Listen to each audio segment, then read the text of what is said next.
Greetings, everybody, and welcome to another episode of TVH. To be honest, as you can see, we have a return guest, Mr. Kevonn Grant. Blessings. Yes, it's definitely good to have you back. I did say in the last episode that I really want to have the part 2, and so here we are with part 2. Yeah, and it's an important part too. I think it was supposed to be one of the things we were supposed to talk about last time. Yeah, but the slavery topic just took up all the time. So all right, we'll just break and then give this one its just due and it's just time. Yeah. So for those who didn't catch that episode, check it out. We're talking about slavery and if it's justified in the Bible and so forth and so on. Now, I already asked who is Kevonn, so we're not gonna go over that again. The people know you. So we're gonna go right into the meat of the matter, and we are gonna be speaking about gender. Now, gender is a huge topic, not just in the church, in the world right now.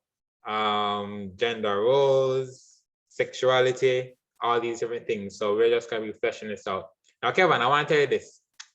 So my mother watches the episodes. She hasn't watched all of them. She's watched a number of them, and she's generally like, she likes what I'm doing with this, and she'll give a little critiques every here and there, and whether it's a grammatical thing that I say wrong, where I say me and my friends and not my friends and I, or if it's like a spiritual thing. So she watched episode 9. Episode 9 was with Leslie and myself, and we're talking about some sexual immorality. And a lot of it was, we spoke about like tips and so forth, but a lot of it was just us giving our experience.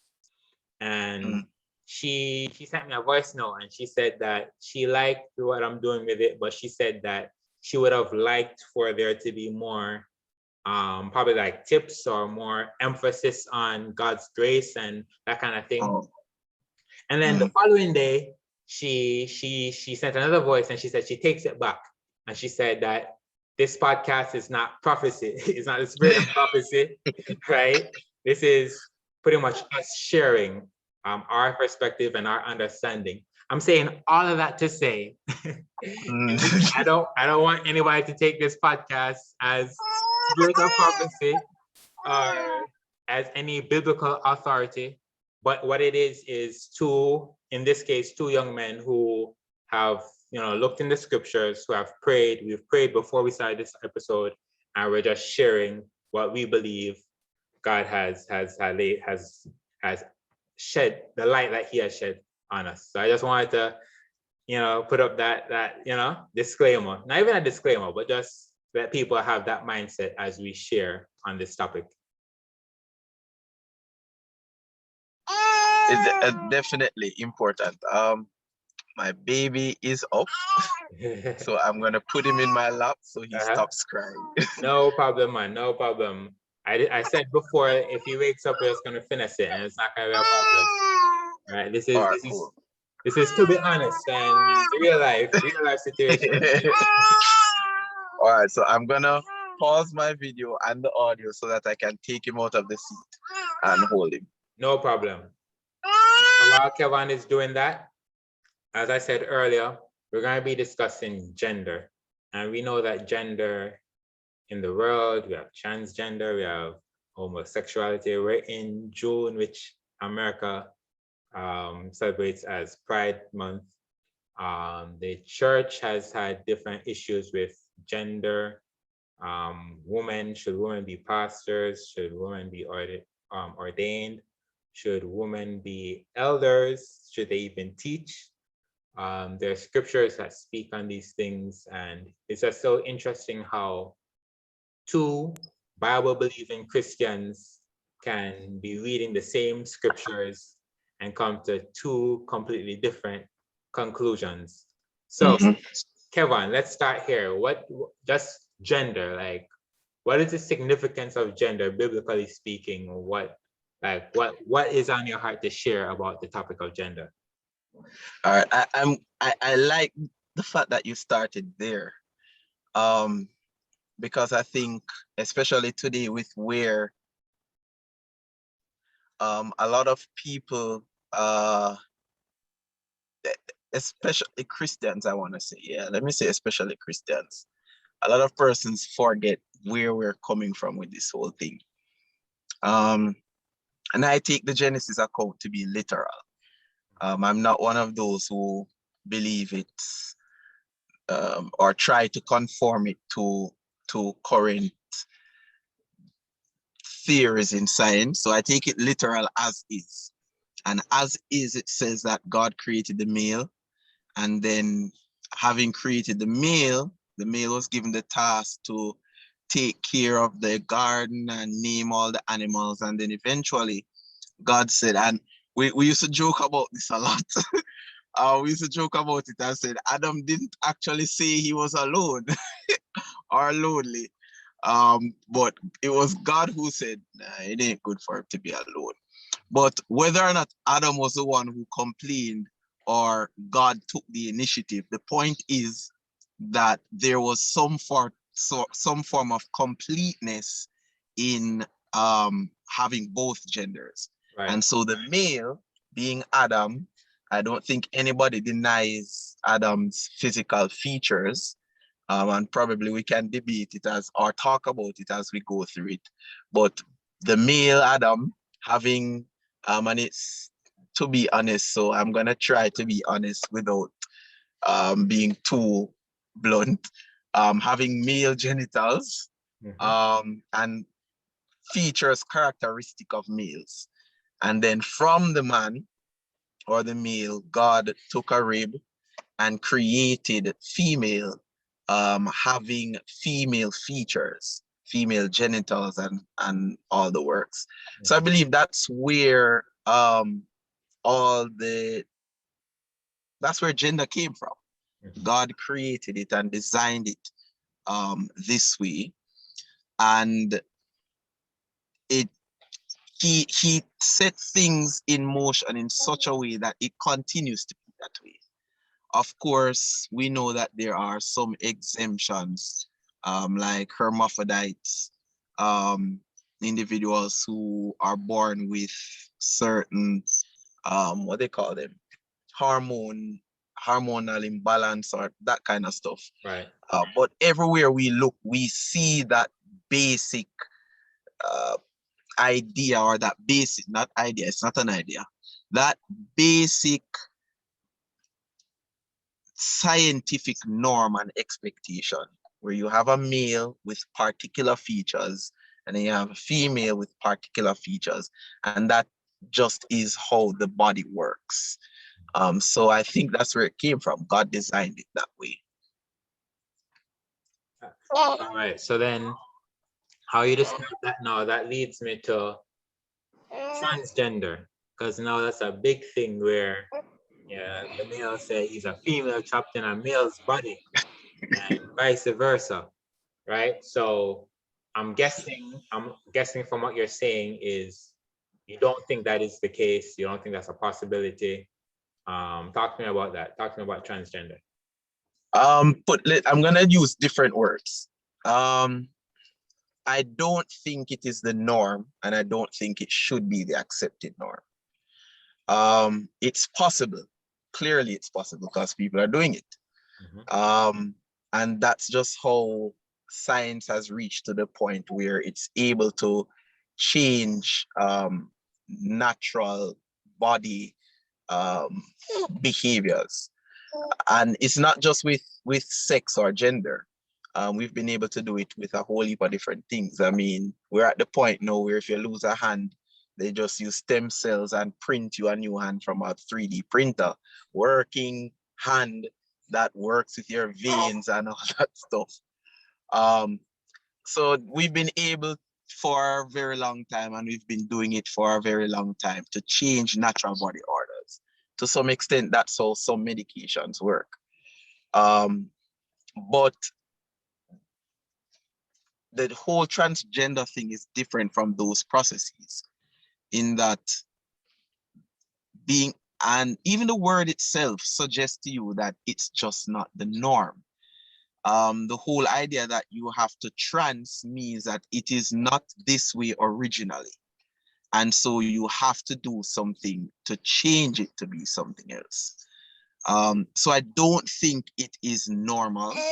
I don't think it should become norm, which is where it is now or where they're trying to get it. So that's my position on it. And as I said before, that position comes from the fact that if you leave things to work the way they are supposed to, it doesn't naturally happen. It doesn't. Um, another reason why I don't think it should be the accepted norm is that it creates all these confusions. Confusions that even the persons who are transgender are struggling with. And that is why there is this push to try and make it normative, because you have people all over the world who are not used to this, can't understand it. Social constructs just don't accommodate it. And that's why it feels like for that wouldn't be the right term to use. That's why it feels binary. That's the term they use. So I'm going to use persons who accept male, female as separate, and persons who are okay with transgender. I'm going to use binary. So persons who conform to a binary lifestyle, and persons who conform to a transgender lifestyle, there is this constant rift in terms of how do we treat each other, how do we respond to each other, and that's simply because it just isn't normal. The natural mind and the way society is set up just doesn't know how to accommodate it in all instances. Take, for example, I'm a teacher and we're working on a curriculum, a social studies curriculum for the US. And we wanted to talk about how certain laws in one state accommodate certain things, but if you go into another state, it doesn't work. And then the group of us sat and we were talking, and it dawned on us that there are some states in which it is okay for you to identify as a different gender on your birth certificate, but in others, it's not accommodated. So let's say someone was born male, but they are now a transgender and they've transferred to a different gender, but their original birth certificate says male, but they identify as female. Some states are okay with you changing that on your birth certificate. Some even allow you to identify as X legally, but in other states, they don't. What happens now when you have to change states and you need to get a job in a new state? That birth certificate won't work. How you identify won't work legally. And there is this rift between you and the law and your employers and everybody else. Let's say the employer is okay with you doing it, but there is still the issue because legally they could end up in trouble with accommodating it when the law doesn't accommodate it. What happens now if you change countries? It gets even worse. Or let's make it even simpler. How do you identify somebody? You see the individual looks male, the name looks male. This actually happened to me recently, where I was trying to get some tech support for a site, and it's not a video call, you message in a live chat. And so the person sent their name, the name looks female, and I was like, wait, the person isn't in Jamaica, they aren't Jamaican. How do I identify them in terms of pronoun? Yeah. And so you see these things happening naturally, and that is because naturally it just doesn't fit in how society works. And I think that's why the push has been to try and change the norm. But they're getting that pushback, or they're having issues with applying it in certain contexts because life just doesn't naturally accommodate a transgender society. And I think that is probably my number one reason outside of the biblical context why I don't think it should become normative.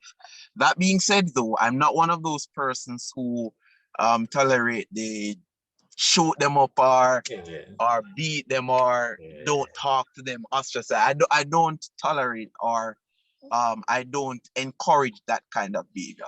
I still see them as human beings who trying to find their footing in the world, although I don't accept their position. But I'm not the type of person who would advocate ostracizing them or discriminating them in well, probably we have to talk about the word discrimination because I it's to be honest, discrimination is natural. We can't escape it. You like fish but you don't like chicken, that's discriminatory. And a person commits an offense, they gets arrested, that's discriminatory. They do their time, they come out, let's say they're a pedophile, they do their time, they come out, you still don't want to put them working in the school. Exactly. That's discriminatory, but it is logical. You get what I mean? So when I say I don't support discriminating transgender or persons of the LGBTQ community, what I mean is I don't believe in the illogical responses to individuals because of their sexuality. Like, I'm not going to talk to you because you're gay, or I'm not going to talk to you because you're transgender. That's just illogical. I won't give you a job because you're homosexual, or I won't give you a job because you're transgender. It's illogical. But then when it comes to certain, and it's usually having to do with legal stuff, what are we supposed to do? We have to, it's gonna naturally lead to that form of discrimination. But it's the kind of discrimination that I think is justifiable. I hope my words were clear enough so that the chat doesn't get attacked. Now we're gonna break it down because to me it's a complicated issue because one of the things you said earlier is you said these things happen sometimes because of chemical imbalances, right? Mm-hmm. And for me, when you say imbalance, that's a negative, right? So that clearly shows that something is wrong. Right? Exactly. When there's a chemical imbalance, something is wrong. Mm. The flip side to that is if there is a chemical imbalance, so we can't know something's wrong, this is not normal. Mm-hmm. But if there is a chemical imbalance, that means that this is something legitimate that they're experiencing. Mm-hmm. Right? So it's not just a case where I just want to be a female. Like there can be very serious imbalances going on while this person is feeling that way, right? So while I understand and agree that it's not something that we should just accept, if these are legitimate feelings that this person is going through, like, I don't know if there is a solution, I don't know. But like, what do we do? Because if somebody is legitimately experiencing something, and we talk a lot about mental health and stuff, this is a mental thing. So like, how do we address somebody's legitimate feelings of wanting to be another gender? Like, what do we do about that? And this is where it gets really technical, and I think this is where Christianity is struggling, because by accident, actually, I watched part of a video on YouTube where some very popular pastors, like Joel Osteen, TD Jakes, they were asked, what is or where is the place of homosexuals in your church or in Christianity? And I think this is the technical issues now. These technical things are where the church is struggling. I'm going to start out by saying I don't think I am the authority on this thing. And quite frankly, I don't think any human is an authority on it. It's one of those things that as society progresses, we have to appreciate that there are some things that the Bible will not outrightly prescribe how to handle. And that's because there are some things that happen in our societies that's not happening back then. While we can take the principle and try to apply the principle, even I, as an honest Christian, I'm careful how I apply principles to certain things, because that's just me interpreting something. You get what I mean? And I think this is one of those issues. How do we treat it? Let's take those persons, as you said, who might be struggling with a chemical imbalance. Why do I use the word struggling?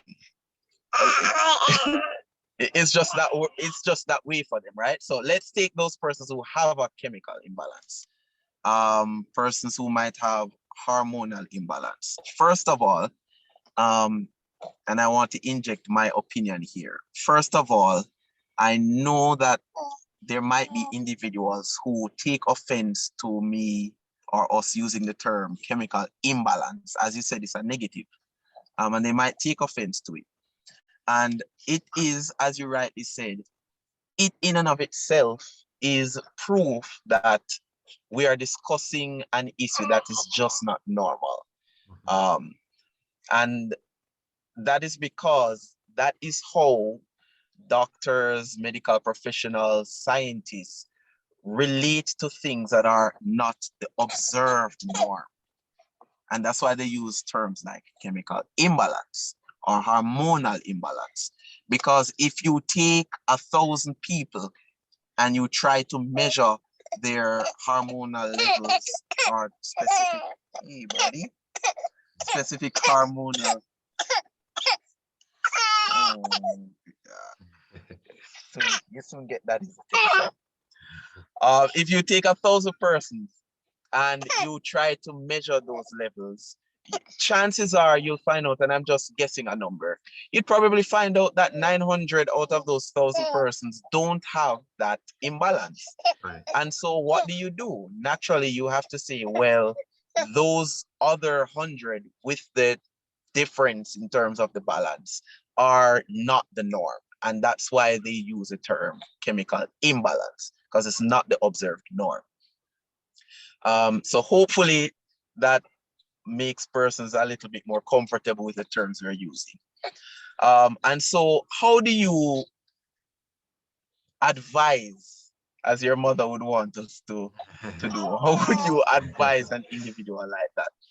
Well, I know that there are what they call treatments out there for it. There are stuff you can take to balance out the hormone. I think the question is whether or not we should subject that individual to those treatments.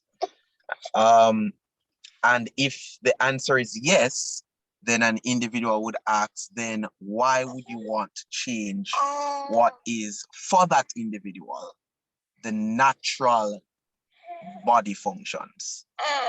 And if the answer is no, they shouldn't take it, then how do you reconcile the idea of transgender not being normative?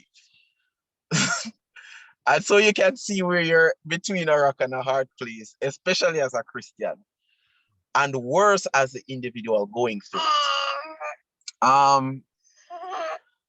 Is to be honest. So let me start with what used to be my position. My position, the younger version of Kevonn, used to be they should take the stuff.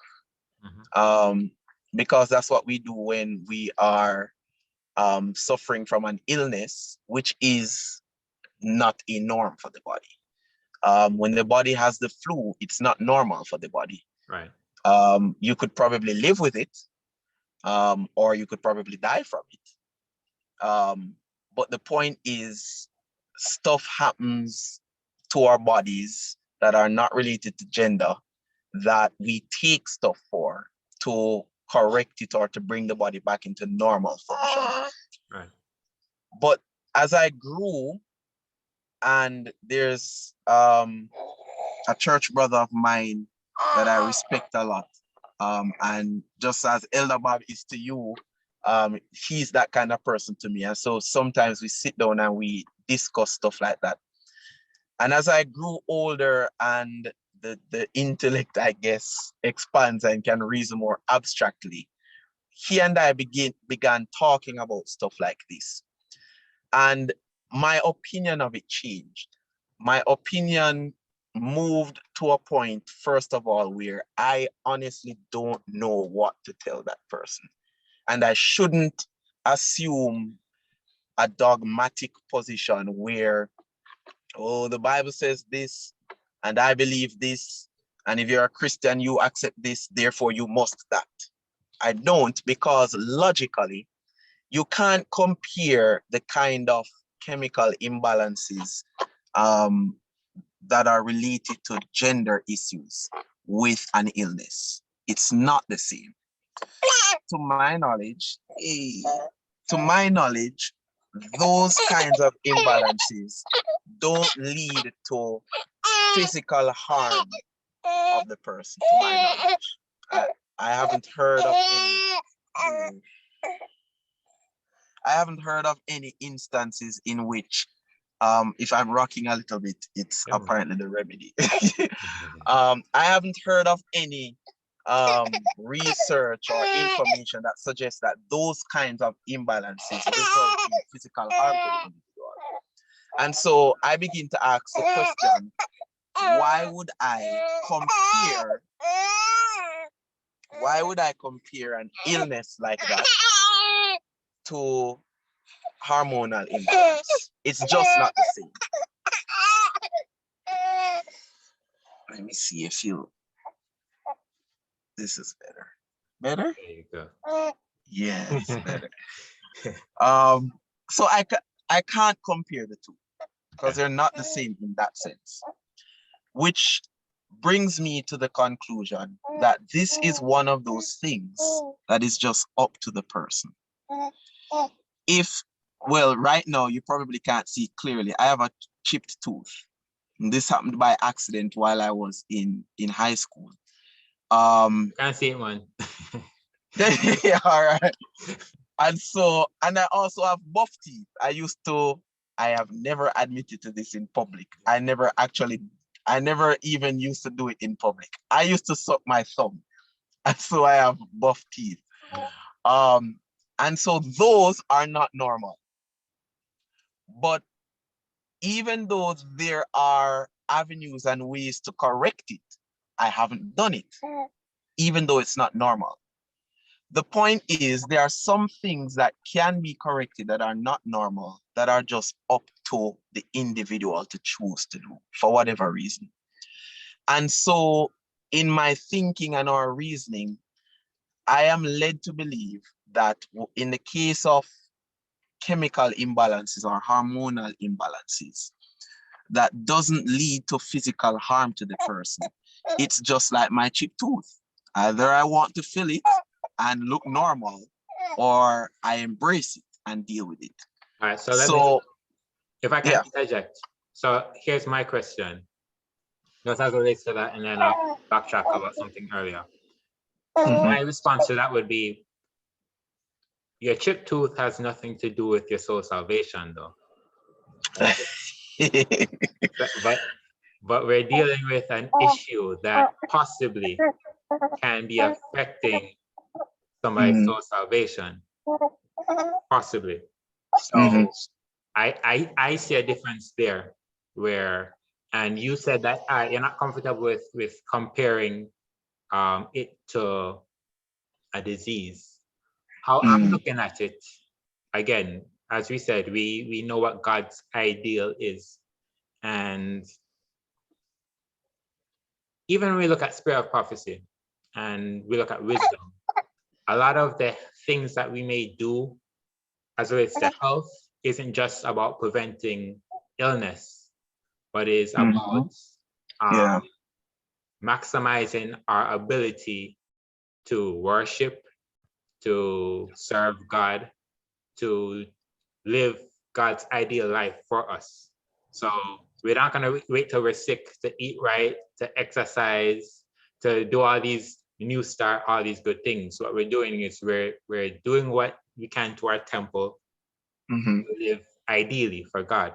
So for me, in my opinion, if there is something that a person struggling with these things can take to, and again, assuming that they are buying into the biblical account. Because if you're not a Christian, and then the Christian has no authority for you. But say it's a Christian person struggling with these things, and there is something that they could do for their body to fit in what is God's ideal, I would suggest for them to take it. That's my opinion. And it's logical, and I agree with it. That is my official position. I'm just not as hard and fast on it anymore. But let's take a biblical passage, for example. A lot of times persons say the Bible is silent on it, which is not true. It's just not as in depth because perhaps what used to exist then wasn't. Sorry, what's existing now, what's happening now didn't exist back then. So there's a scripture passage. I don't remember where it is off the top of my head. I think it's one of Paul's writings. I think it's Corinthians. Don't quote me on that. But it says that, do you not know that murderers and that kind of people will not inherit the kingdom of God? One of the types of lifestyles listed there is effeminate. And what effeminate is interesting. I never thought about this until I said it. What effeminate is essentially a male who behaves like a female. That's my paraphrase of the definition of the word. If you want a more accurate definition, you're free to Google it or look in a dictionary. But that's basically what it is. And so even from a biblical perspective, as you said, we spoke about the Genesis account.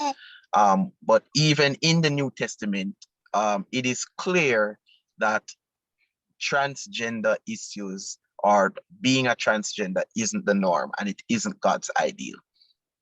And so straight up, I believe, because, and I don't know if the viewers notice, but we've been talking specifically so far about individuals with chemical imbalances. When there are other individuals who of their own free will embrace it. And that I believe is as a result of socialization. Yeah.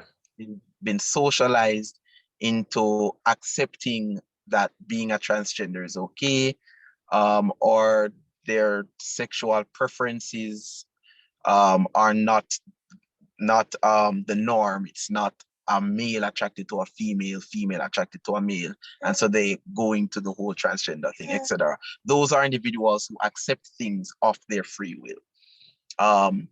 So we haven't been discussing those, and perhaps we should. At least I should see what my position of it. I think the Bible is clear on that. Of your own free will, don't do it. That is not the same as saying you hate the person or you want to beat the person. It's just saying I would not encourage that for as your lifestyle if you're doing it out of choice. So back to the categories of person we're dealing with now, those with the chemical imbalance. I still hold that because corrective measures exist, it should be the person's go-to. But as I was saying before, because there are things that are just up to your choice, I haven't been in most recent times as what's the word I'm looking for? Dogmatic? Yeah, as dogmatic about it. But you rose up a very important point, though, that I never actually thought about. Not everything that we do is because it would save us from harm. Sometimes we do things just to optimize our lifestyle or quality of living, especially as it relates to our connection with God. And I never actually thought about that until you said it. And thinking about it, I do believe that this is one of those things that would fall in that category. Because if I maintain that it's not God's ideal for an individual to be transgender, and I believe as a result of the sin complex, these things that are not normative occur. Hermaphrodites, chemical imbalance and stuff like that. So I believe those things happen as a result of sin. Same reason why some persons are born blind.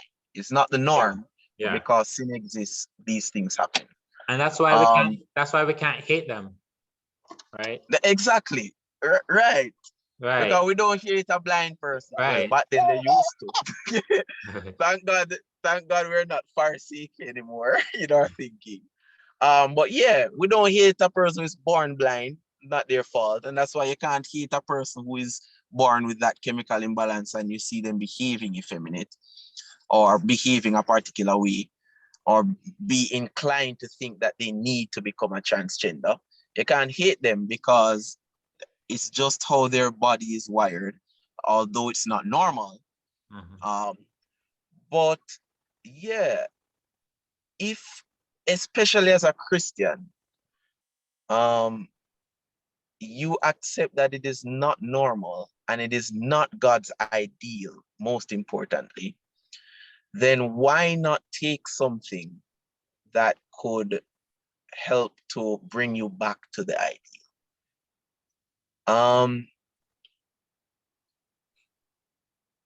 I am tempted to say, well, my position was always take it. I see the wheels turning, man. I see them turning. Yeah. I honestly did not think about that aspect of it. And I would agree that anything that is okay in the sight of the Lord that would improve your relationship with him should be something that you pursue. And so in this case, that would definitely be something you'd pursue.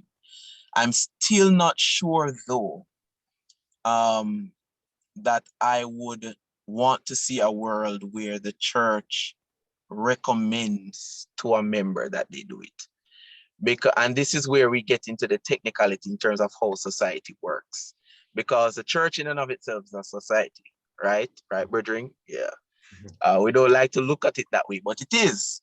A lot of the rules that we conform to are societal in the context of a Baptist Christian, an Anglican Christian, a Seventh-day Adventist Christian. And so I'm not sure I'm convinced yet. Yeah, that's the word I should use. I'm not sure I'm yet convinced that it is something that the church as a society would want to make as a recommendation to its members. Just because, again, hormonal changes are, I'm not a scientist, so you can see why I'm pausing a lot. So I don't want to say something that people start to take and say, yes, I heard the man on To Be Honest said it.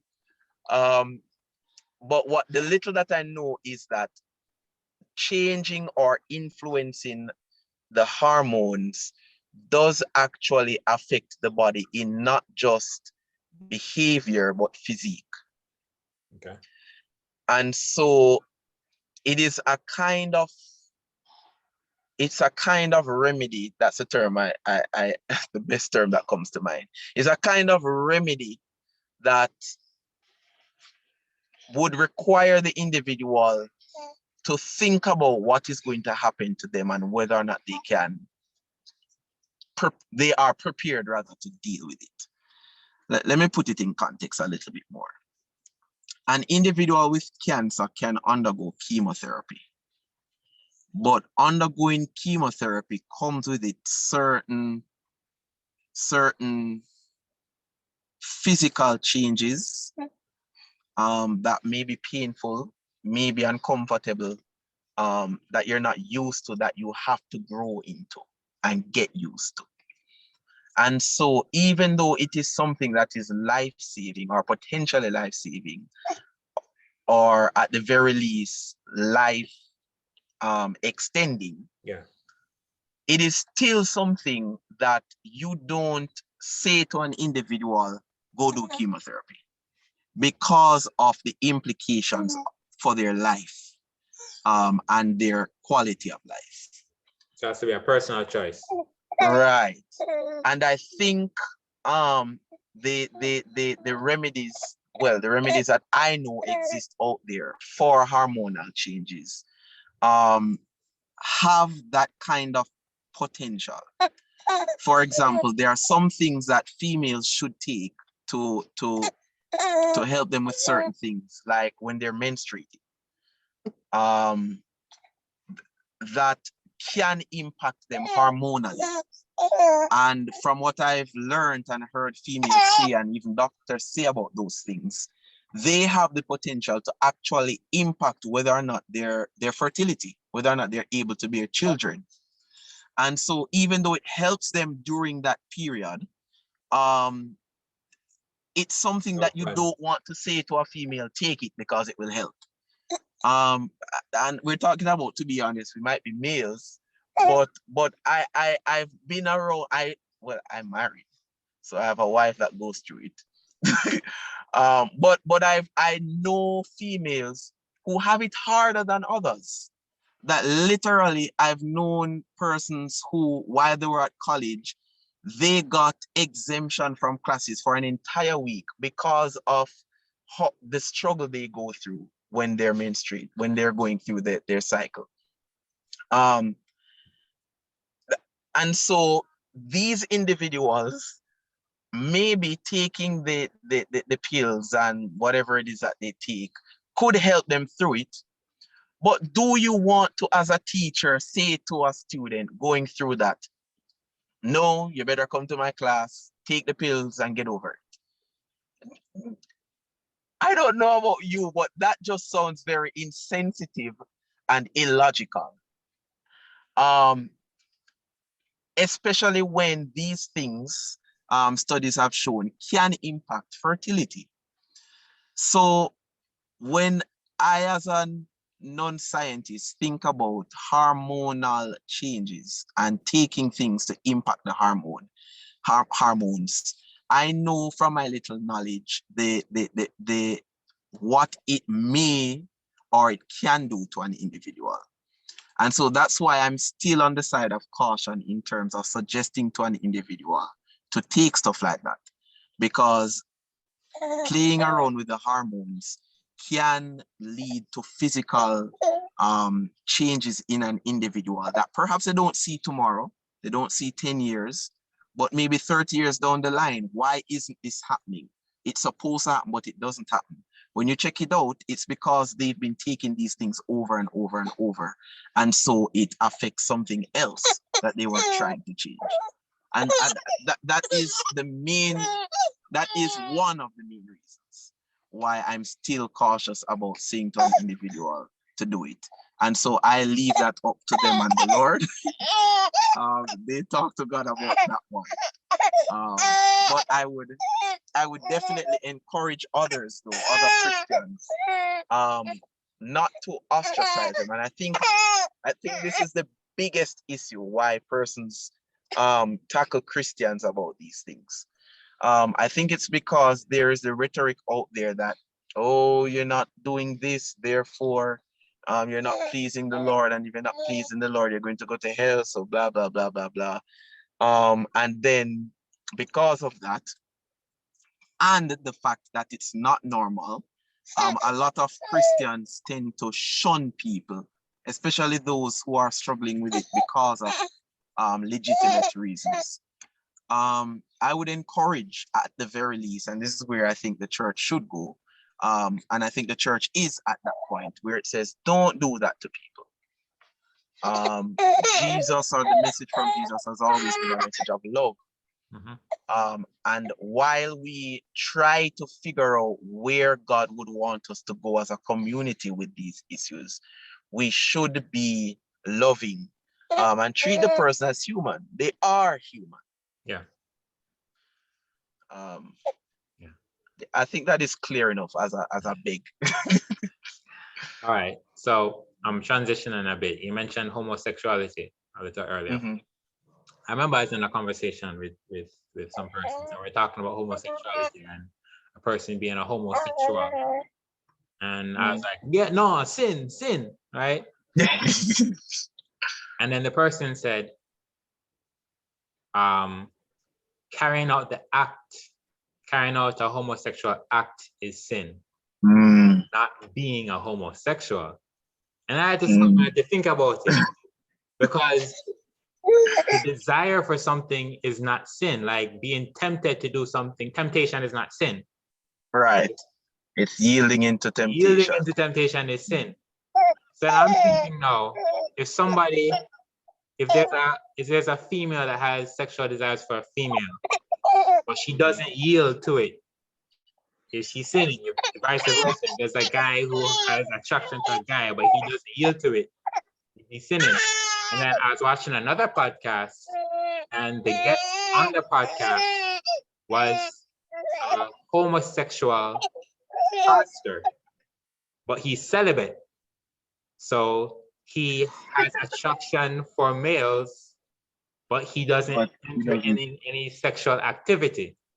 So now I'm thinking, and it's making me like rethink, because we can agree, and I'll let you respond, of course, but I guess we can agree that the Bible is clear. A man having sexual relations with a man, wrong. Female having sexual relations with a female, wrong. And if I could, before you continue, add to it, because I think that's one of the things persons keep saying, that the Bible doesn't speak about. This is not true. The word fornication that's used in the New Testament comes from the Greek, that literally means sexual immorality. But as I said before, the church is cultural. Over time, the church tends to focus only on premarital sex when they see the word fornication.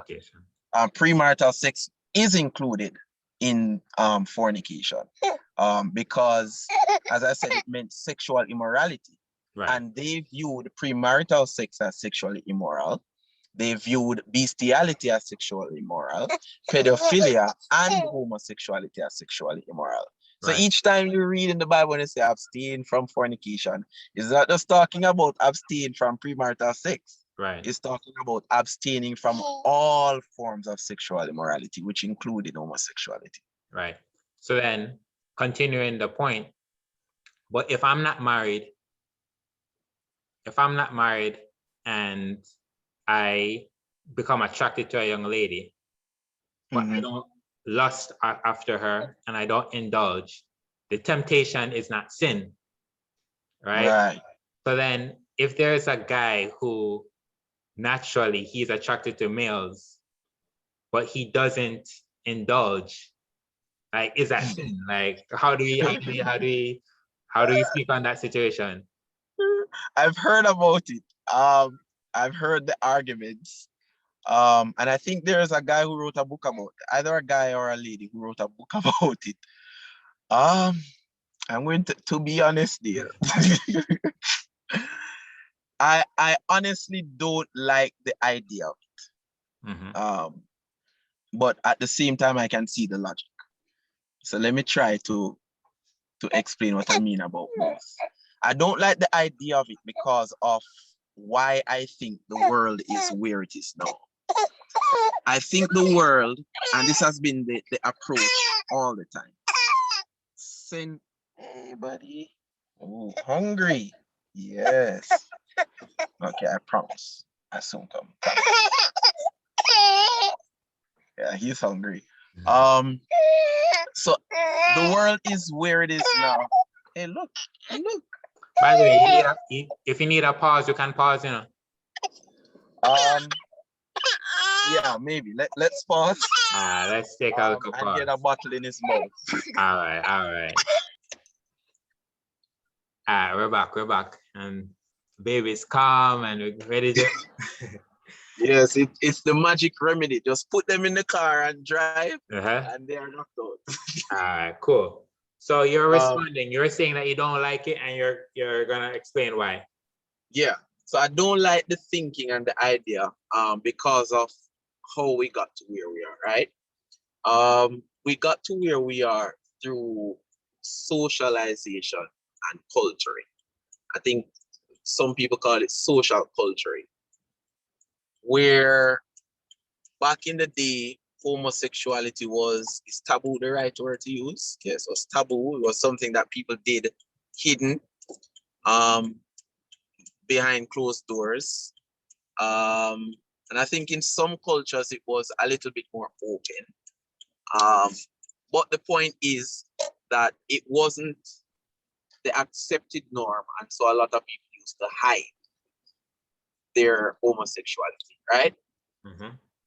But we are at the place now where homosexuals are now comfortable being out of the closet. That's the term they use, right? And that's okay. But what we're talking about is the whole idea of accepting it as a normal lifestyle. Okay. And that's where I disagree with it. So again, I'm not for bashing homosexuals. I'm not for illogical interactions with homosexuals. But I am not supportive of the sexual orientation as normal, both from a scientific perspective and from a biblical perspective. But what we find is that the community is trying to make it normal. Right. So they're trying to bring it to a position where we stop thinking, I think the term that is used is we stop thinking in binaries and be more open. In other words, stop thinking about male, female in the normal way and just be open to whatever, because that's where it is now. It used to be LGBT. No, it used to be LGB, and then it became LGBT, then it became LGBTQ plus plus, and Q plus plus now, I think, and a whole lot of other stuff. And the reason that's happening is because it's moved from shifting one norm to shifting another norm to shifting another norm to the point now where gender is being debated as a social construct. And that's just interesting. How is something that is observable physically a social construct? And that's why I have a problem. They try to distinguish between sex and buying gender. Into the so it's buying into the whole idea. No, go ahead. The excuse that they give is that like the genitalia and the biology, that's sex, but then gender is a different thing. And so they say the gender is a social construct where, you know, males do this and females do that. So that's the excuse that they give to justify that kind of thing.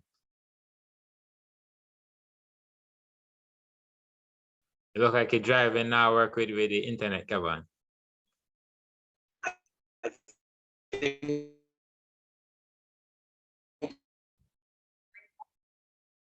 All right, we're back now and we're good to go. That's why, you see, that's why everyone needs a help meet, you know, because the wife is about to come and hold on the fort. It's true, man. And she's coming through the door right now to come and help me out. Amen, amen, amen. So we should be good to go from here on out. So I was making the point that they try to separate sex and gender to say, okay, sex is, you know, the biology of it, but gender is what's a social construct, and so that is, you know, changeable and that kind of thing. But you can continue with the point you're making. Yeah, and that's what I don't get. I mean, gender has to sex. You're It was never a case of I identify as male until they made it so. Right. And that's what we were talking about, the whole social culturing.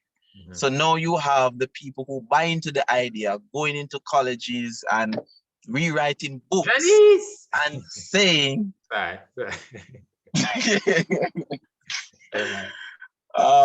and saying stuff like, oh, gender is just a frame of mind.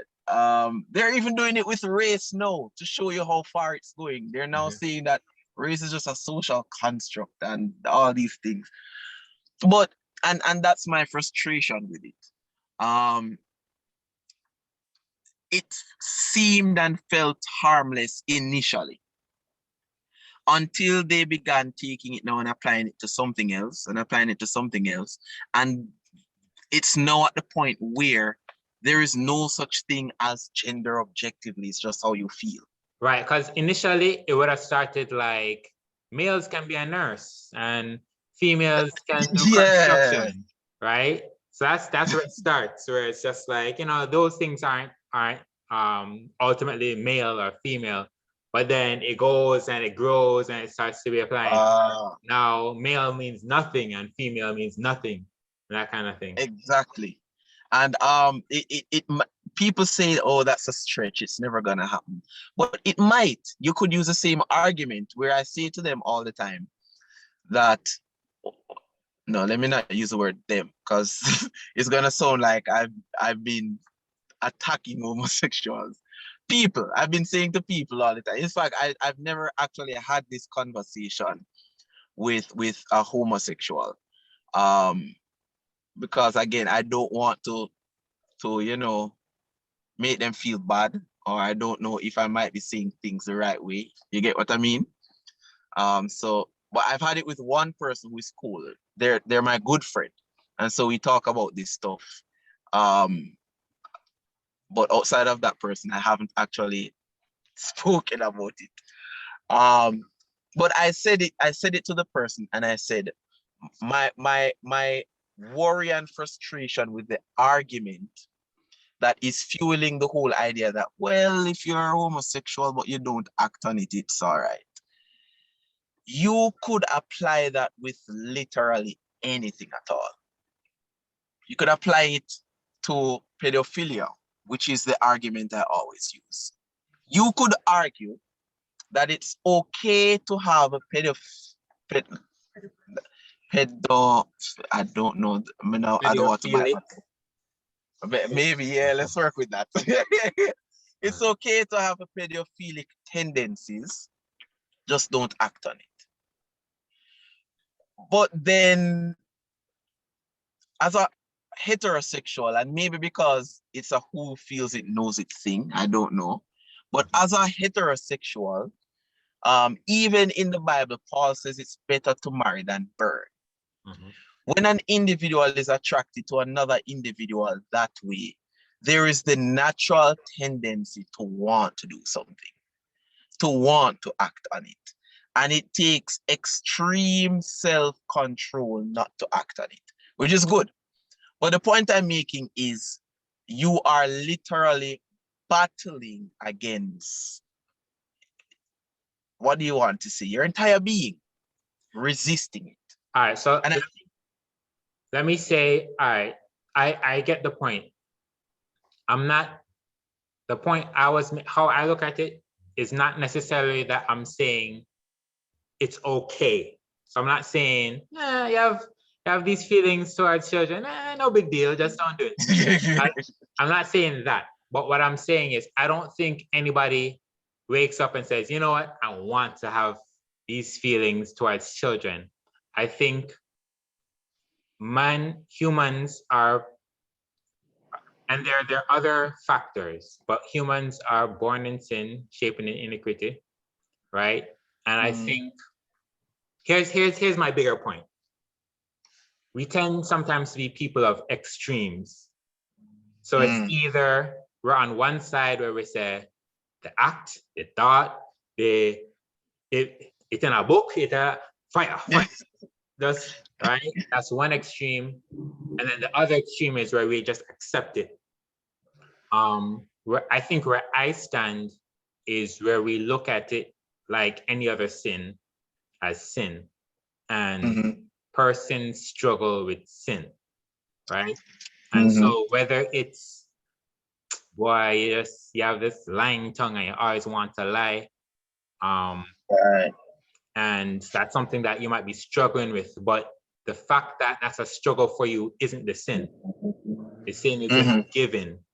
And so that's kind of where I'm looking at it, where there are persons who may be struggling with homosexuality, and it is a struggle, but the point I'm making is the fact that you're struggling with it isn't the sin. And I agree. I totally agree. What my issue is with the idea that, and it might not be you who is saying it, but I think you mentioned that there's a practicing pastor who has homosexual tendencies but don't act on it. But there's a notion out there that it's okay to be homosexual as long as you don't act on it. And so the sin is in the act, which I agree with at face value. My challenge with the argument, however, is that you could apply it to a pedophilic person. It's okay to have these tendencies, just don't do it, right? And then they will take the argument now, or extend the argument to the point, well, how is it okay to have the feeling and not act on it? It doesn't connect. It doesn't make sense. Especially when you compare it now with other forms of sins that we accept as sin, like murder. People have as you said, a propensity to lie. David says that I was born in sin and shaped in iniquity. All of Psalm 91 is literally saying that we naturally want to do sinful things. Right. It's a tick. And there are some persons who have a tick towards a particular sin, others don't have that tick. They have a tick to something else. And we both agree that homosexuality is one of them, right? But let's take that tick to stealing or that tick to lying. Yep. We don't say it's okay to to want to lie, just as long as you don't lie. We say, come to Jesus and he will help you not to even want the desire. Yeah. You get what I mean? I get you. So, you're so correct. how do we know? Come again? I get you, and you're correct. So I guess what we're saying is the ultimate is to not even have the desire. That's the ultimate. And I agree, though, that it's not. You're mute again. It's not easy to get over that line. Right. And this is where me and my friend disagrees. Because he doesn't agree that homosexuality or the propensity to it is as a result of sinful nature or sinful tendency. I think it is, just like lying and stuff. I think but it's a case-to-case basis. Sometimes it is. Yeah. Sometimes it's abuse. Sometimes it's just socialization. It differs. Yeah, that's true. But in the case where it is that sinful tendency, you have to expect that the person, as you rightly said, is gonna struggle with it in the same way an individual struggles with lying. Paul says, the things I don't want to do, I find myself doing. Right. So an individual who is homosexual, or let us put it in the context of a Christian homosexual, who is struggling with that battle, may fall and perhaps will fall. But the ultimate goal is not for us to, first of all, it's not for us to say, oh no, it's time for you to be disfellowship. You gotta go, you commit the big one. No, that shouldn't be the approach. And the approach should also not be, well, it's who you are. Learn to be comfortable with who you are and live with it. Jesus loves you nonetheless. Yes, Jesus loves you, but he doesn't love the act. and he doesn't even love the nature. He doesn't love the desire either. Exactly. I think in preaching, we as preachers tend to say Jesus loves you, he doesn't love the act, leaves room for the idea that he loves you with the tendencies to sin. He doesn't. That's why he's trying to give us the formula to change it. But he loves you as the person and is encouraging you to conform to his principles and practices that leads to the change. So definitely the person will feel and fall into the desire, whether it is through acting upon it or the thought just comes to mind and say, boy, I could do for that right now. Just like we do with lying and stealing or whatever it is. But it is not, I don't think we should reach the position where we say it is okay to be homosexual, just don't act on it. No, it is not okay to be a liar. Don't be a liar. Don't tell lies. Don't want to tell lies. But you have an advocate who can help you. It's not okay to be a homosexual. In fact, I don't even like to say I am a sinner saved by grace. Because Solomon says, it is the just who falls, not the sinner who falls. It is the just who falls. But the difference between the just and the sinner is that the just gets back up and has the motivation and the desire to do better next time. Okay, so I guess when you like when you accept, say the person, say the pastor, when he accepts that I'm a homosexual, I just don't act on it, it's like he's limiting God's changing power then. Because he's holding on to, even without the act, he's holding on to like the title or the okay. So I guess, so like how you said, you don't say you're a sinner, you call yourself the just, because even though you may fall, it's like you're claiming victory. Right. Because the term sinner gives the idea that you are a practicing sinner. It gives the idea that you are okay with your state. And that's what sinner is. But the just or the righteous, who is made righteous by the blood of Jesus Christ, is the righteous person who may fail at a particular point. But because they're like David. Yeah, that's a perfect example. They're like King David. Kill off the man to take the man's woman. But you would never hear anywhere in the Bible where King David, with all the wickedness he's done and with all the blood that he's shed, you would never hear them calling him a sinner. They call him the man after God's own heart. You can imagine that. The man after God's own heart.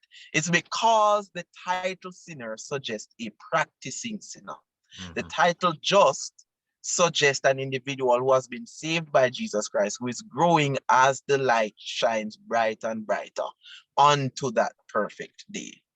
And so it should be the same thing. And that's why I started where I started about how did we get to where we are in terms of embracing homosexuality so much.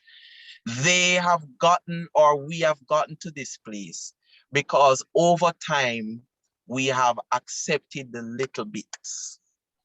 And as the little bits come in, we begin to reason and say, well, if it's okay for this, then what is stopping us from going to that extent? And so they embrace that too. And so if we're okay with this, then what's stopping us from going even further? And that's why we are where we are. And so when you tell a person that it's okay to be a homosexual, just don't commit the acts. Eventually we begin to reason from a philosophical perspective and a principled perspective. If being the person is okay, then why is the act not okay? Being a sinner is not okay. That is why the acts of sin are not okay. And the same thing must apply with our sexual orientations. I hear the point. I hear the point. and you're widening my perspective. How I was looking at it was, I was looking at it like, for example, say somebody says, I'm an alcoholic, right? Mm. It's an acknowledgement. It's an acknowledgement of how they function, right? Right. So they may struggle with, they can't go into a bar. They might not be able to go to your party if they're serving liquor. They might not be able to do certain things.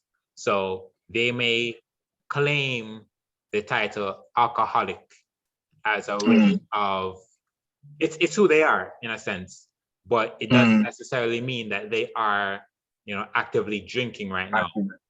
So that's how I was looking at it. Like, okay, if the person says, all right, I'm a homosexual, that's describing how they are, but it doesn't necessarily mean that they're indulging. But I do get your point where you're saying don't claim that title. Like, don't take that on yourself. Like, the ultimate is to not even have that desire. Right. Let me clarify something though. Because what I'm saying might get me into trouble and cause me to be misunderstood by other persons. But I think you got where I'm going. There are some things what I don't remember who it was. It's Plato or Augustine. I don't remember who it was. But there are things that they call primaries and secondaries. What they mean by that is it's like a mango tree. A mango tree is a mango tree because of its natural or its innate properties. A car might be red, but because it is red, the redness isn't what makes it a car. Right. It's all the other stuff, and that's what they call the primaries. The car might be fast, but it being fast isn't what makes it a sports car either. Right.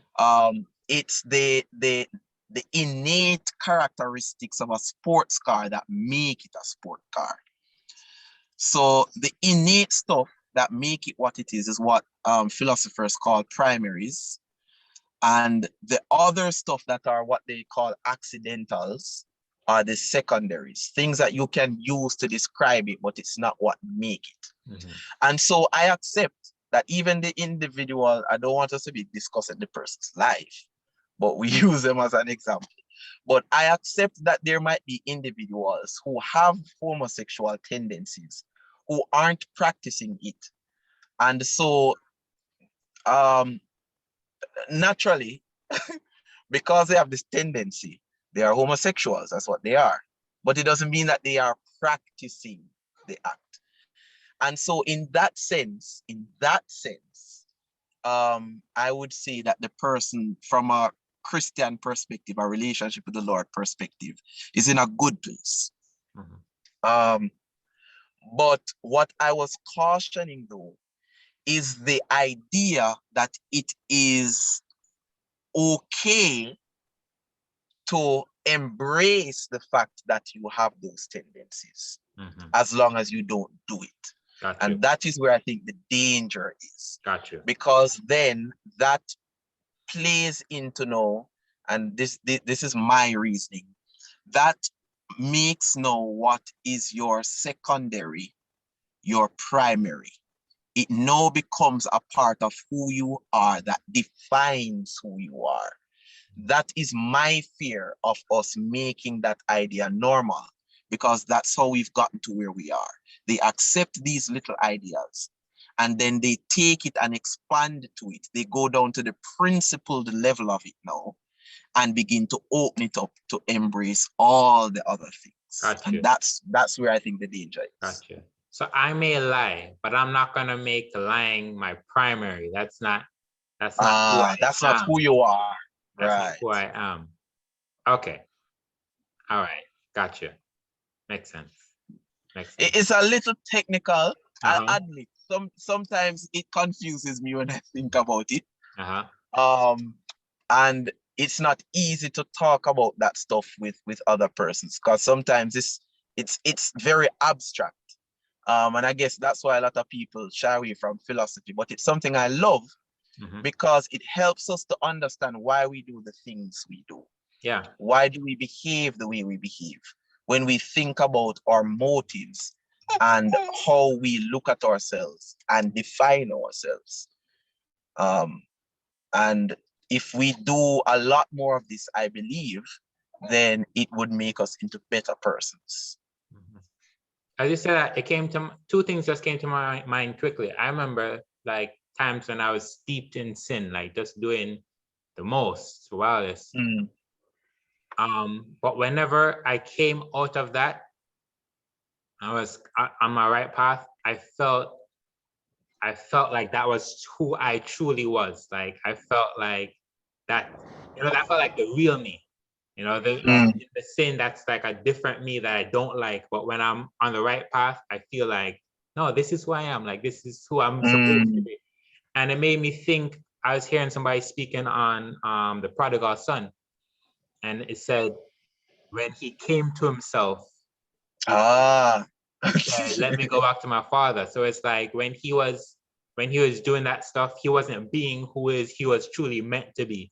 So he's out, spending his money, whatever, and then it led him into the pigsty. But then when he came to himself, he was like, "No, this is foolishness. I need to be in my father's house, one way or the other." So yeah, man, that philosophy breakdown that brought light to me. So appreciate that. Kevonn, I have one more thing that we have to talk about, and this is, I don't know if we need a part, because this one can go a lot of directions. I think it's a male-female thing. Women's ordination, that kind of stuff. Yes. So gender roles in the church. Well, I don't want to take up. I don't want the people to get tired of my face. So let's see if I can condense my thoughts on it. Okay. So I have thoughts on it and I have frustrations. So let me start with the frustrations. My frustrations are similar to what we just spoke about. The principle of things, right? And I think it started when, I don't want to give too much detail with the example because I don't want people to identify who I'm speaking about. But I met a female, should I say female pastor? I think she is. I don't know. But she's a female and she seemed to have been functioning as a pastor, right? And the individual said that an invitation or an offer was extended to them to function as a pastor, but she wouldn't have gotten full ecclesiastic roles.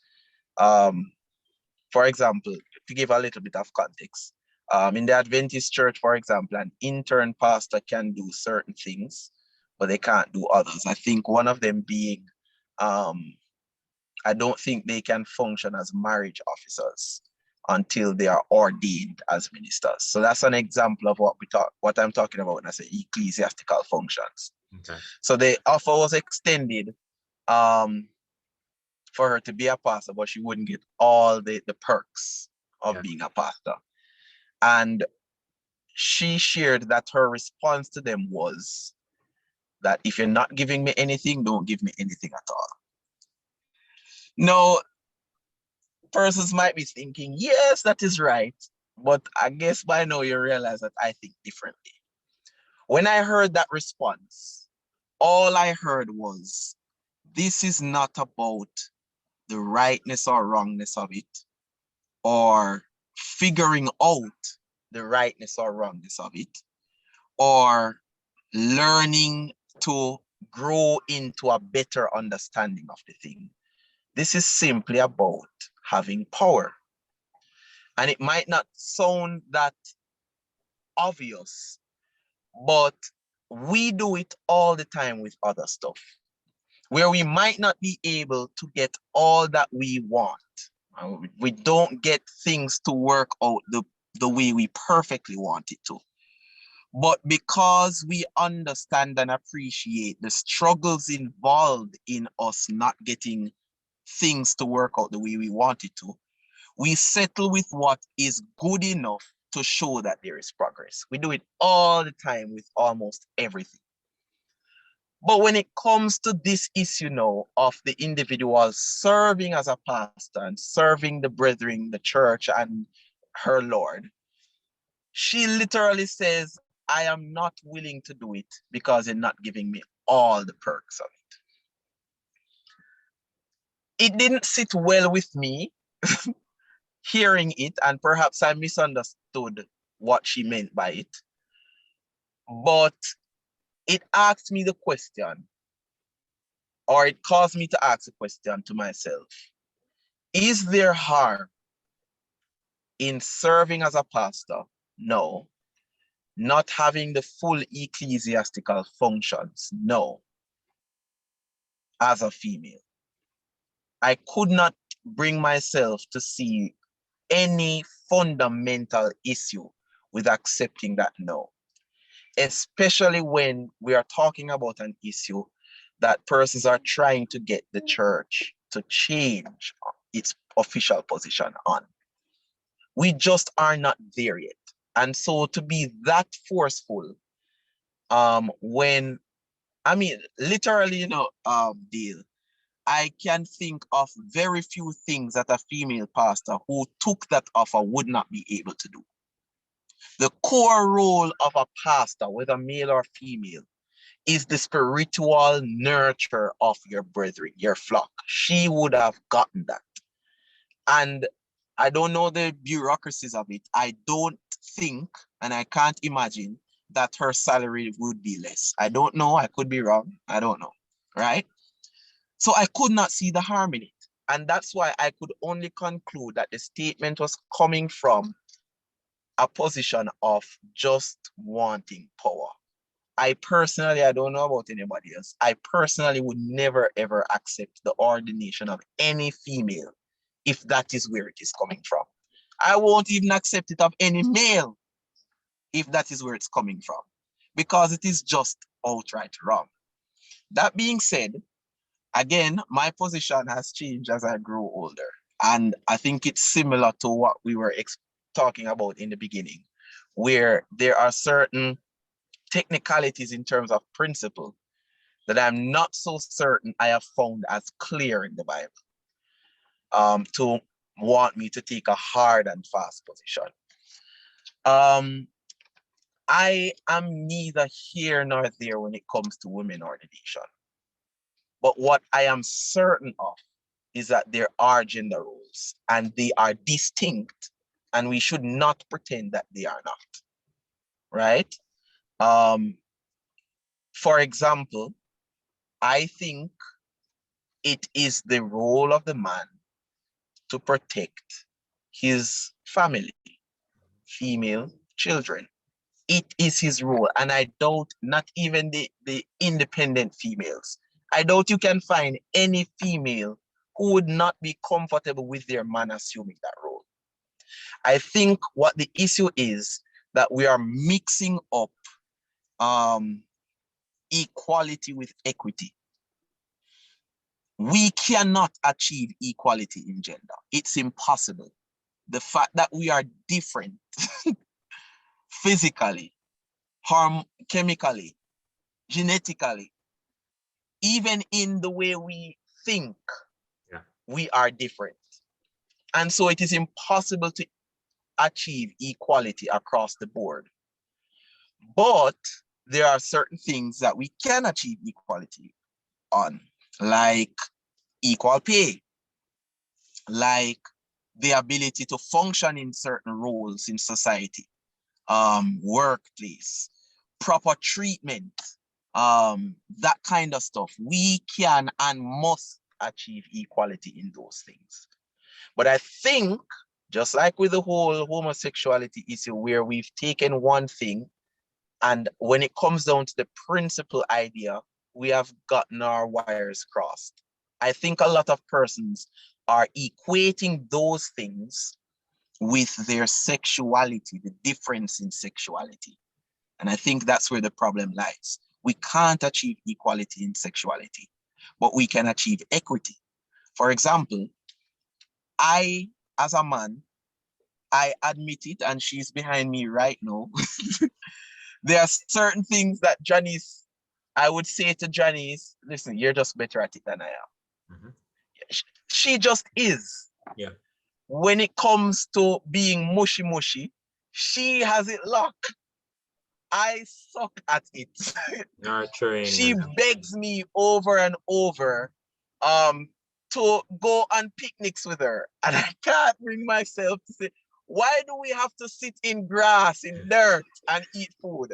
yeah. Because, but if we talk about the principle of it, I think, and I could be wrong, I think that because of her gender, she's more predisposed and more sensitive to that kind of social interaction compared to men, which is why we behave the way we behave as men. We want the macho stuff. And we say, no, I'm not cute, I'm handsome, or that kind of stuff. Or you get the point I mean. Females are naturally more sensitive to certain things, and they can pick up certain things that we can't. And I guess that is one of the things that Dran is good at that I'm not. She is good at being sensitive and in touch with her emotions. I buried my grandmother the other day, and I did not cry until the graveside. I was there leading in the song service, and we were singing Because He Lives, and all of a sudden, Mr. Ball. And instead of crying right there in front of everybody, people were crying. I'm not lying to you. I literally did moved away from the camera because they were streaming it. Moved away from the camera and went by myself to cry. She saw it and came up to me. She could pick it up, and she came to me and she consoled me. The point is, my nature just wasn't built that way. And there are a lot of men who aren't built that way, aren't wired that way. We weren't cultured that way. I hear people say we were cultured that way. No, it happened. It just happened, and it was the norm. And because it is a natural norm, that's why it's a norm. People weren't taught to behave that way. But you can teach him or teach her not to behave that way. I don't agree with that. Allow males to be who they are. Allow females to be who they are. When we come together and work together now, that's how society functions beautifully, because we are able to accept that she is better than I am at something. I am better than she is at something. And that's why the cohesiveness and the togetherness is important. That's why I believe God said it's not good for him to be alone, because he needs a helpmeet who is better than he is at certain things. Yeah. And so working together, they make it work. Janice is so much better at, as I said, the mushy mushy stuff. For example, with our son, she is way better at picking up certain cues with him. And let me explain what I mean by that. I pick up the cues from a logical perspective. She just feels it. Mhm. I only look at the pattern. This is what he does at a certain period of time. So Yeah, it man. means this. And I Science. respond. You have Yes, the sir. science done. Yeah, she has a science. So I would show the camera, but she's doing what she's good at right now. So I can't show her the camera. But yeah, for me, how do I understand my son and what he's telling me is I observe him over time, Yeah. and I use logic to see this is what he's doing. So like earlier when we had to pause, Mhm. he was grabbing my face and trying to eat my cheek. That's Mhm. how I knew he was hungry, because that's what he does to me. Mhm. She can just sense it. She can just feel it. And I am told, she tells me that when it's time for him to feed, she naturally feels her breast producing milk. And I don't explain how it works. It happens. That is something a man can never and will never be able to do. But working together, Yeah. it makes us being able to raise our son in an effective manner much, much easier.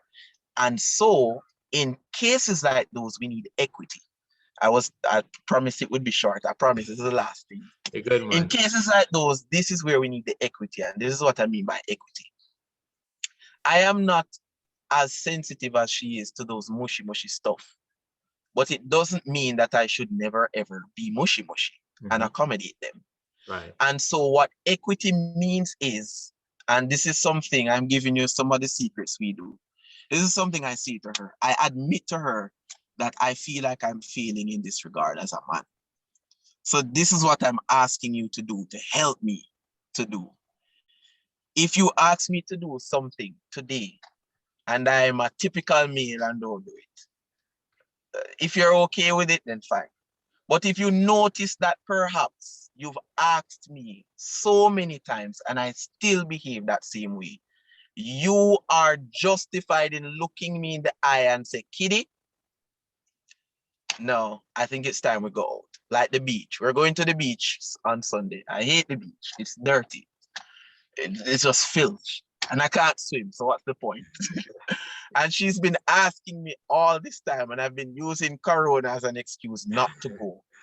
No, it is my duty as a male to be equitable.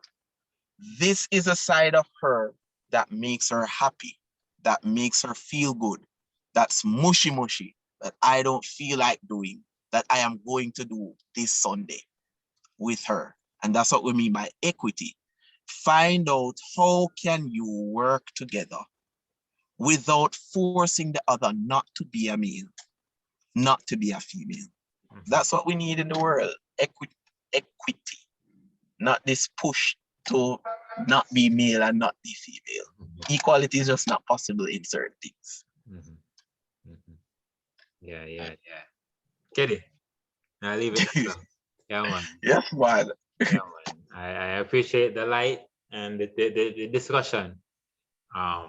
Yeah, it's a topic that it's a lot of nuances, and but I hopefully persons can have a broader perspective on things from this conversation.